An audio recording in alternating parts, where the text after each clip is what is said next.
A temperatura ambiente, 20 grados Celsius, hay un espacio de 0,5 milímetros entre los extremos de las varillas mostradas en la figura. Posteriormente, cuando la temperatura alcanza 140 grados Celsius, me pide determinar el esfuerzo normal en la varilla de aluminio, que es la que está a la izquierda, y el cambio de longitud de la varilla de aluminio. Este problema realmente lo podemos encarar de dos formas. La que voy a adoptar en este caso sería una suerte de superposición de efectos, donde primeramente voy a determinar cuál es el aumento de temperatura que se requiere para que exista el contacto, y luego ya sería una temperatura por encima de la de contacto hasta llegar a la variación de temperatura final. Serían la suma entonces de dos efectos. Entonces, primeramente vamos al análisis de la temperatura de contacto, donde si yo me fijo, debido a este aumento de temperatura, tanto el aluminio como el acero inoxidable van a ir dilatándose. Inicialmente tenemos esa separación o esa holgura entre los dos materiales, que es de 0,5 milímetros, y para un determinado valor de aumento de delta T se produciría el contacto. Por lo tanto, va a existir un desplazamiento por alargamiento debido a temperatura en el aluminio y un desplazamiento por alargamiento en el acero inoxidable. El único efecto en este análisis es la temperatura, porque no existe ninguna fuerza axial o ninguna reacción a medida que sucede este primer evento, que es el aumento de temperatura hasta el punto de contacto. Por lo tanto, esa deformación por alargamiento en el aluminio correspondería al producto del coeficiente de dilatación lineal del aluminio, la temperatura, y la longitud inicial del aluminio en sistema internacional correspondería a 0,3 metros. De esa forma yo tengo la expresión del alargamiento en el aluminio en función de esa temperatura de contacto. Hago lo mismo en el análisis del acero inoxidable, el coeficiente de dilatación del acero inoxidable, como vemos los datos, 17,3 por 10 a la menos 6. La temperatura, que es la misma también la que actúa en el aluminio, y la longitud, que es 0,25 metros en sistema internacional para mi acero inoxidable. Finalmente, la suma de estos desplazamientos debido a la dilatación en cada material tendría que dar esa holgura inicial, que era la separación que tenía, que es de 0,5 milímetros. Por supuesto, como estamos trabajando en sistema internacional, hay que prestar atención y colocar todos los datos en sistema internacional. De esa forma yo determino cuál es el aumento de temperatura que habría que aplicarle a mi sistema hasta que se produzca ese contacto entre los dos materiales. A partir de acá ya sería un segundo análisis, donde la idea es determinar un poco por encima ya de esa temperatura de contacto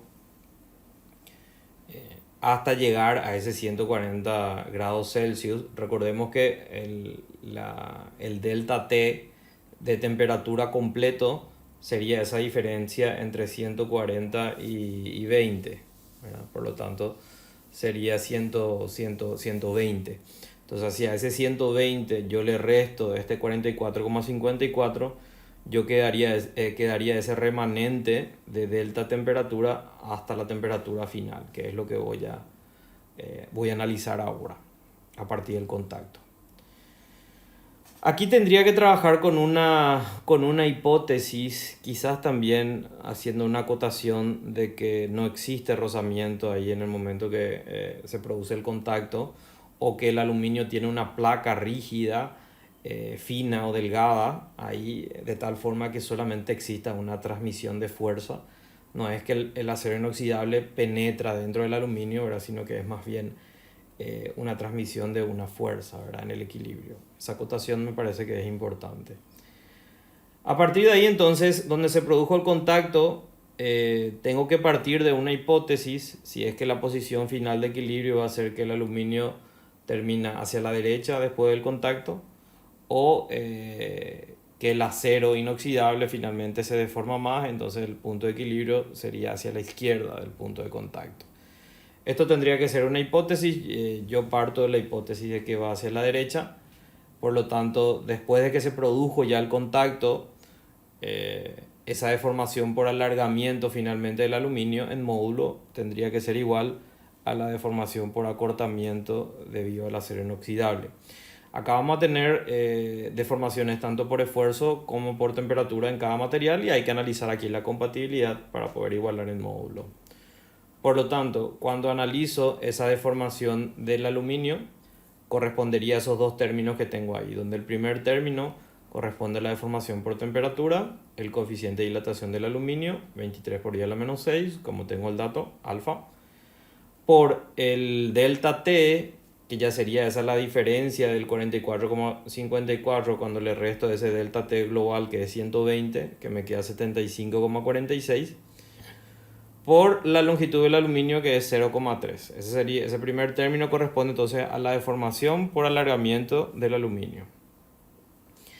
El segundo término corresponde a la deformación por esfuerzo, porque como ya están en contacto, existe una reacción horizontal constante en todo mi sistema, le llamo R a ese valor de reacción, y ahí sería ya la deformación por Hooke, que es la fuerza R por la longitud que es 0,3, dividido el área, que es un dato del problema, solamente que pasamos a metro cuadrado, 0,002 metro cuadrado, y por el módulo de ion del aluminio, que es 75 por 10 a la 9. Analizo igualmente la deformación del acero inoxidable, que vuelve a tener dos términos, un término correspondiente a deformación por temperatura, me fijo en los datos, 17,3 por 10 a la menos 6, que sería el coeficiente de dilatación lineal del acero inoxidable. Le multiplico eso a la longitud, que es 0,25 metros, sistema internacional, y el aumento de temperatura, que es 75,46. Igualmente que en el caso del aluminio, mi segundo término correspondería a la deformación por esfuerzo. Tengo entonces la fuerza R por la longitud 0,25, el área, que pasé ya a metro cuadrado, del dato que me dio el problema, y finalmente el módulo de Young, que es 190 por 10 a la 9. Acá hay una cosa interesante, ¿verdad?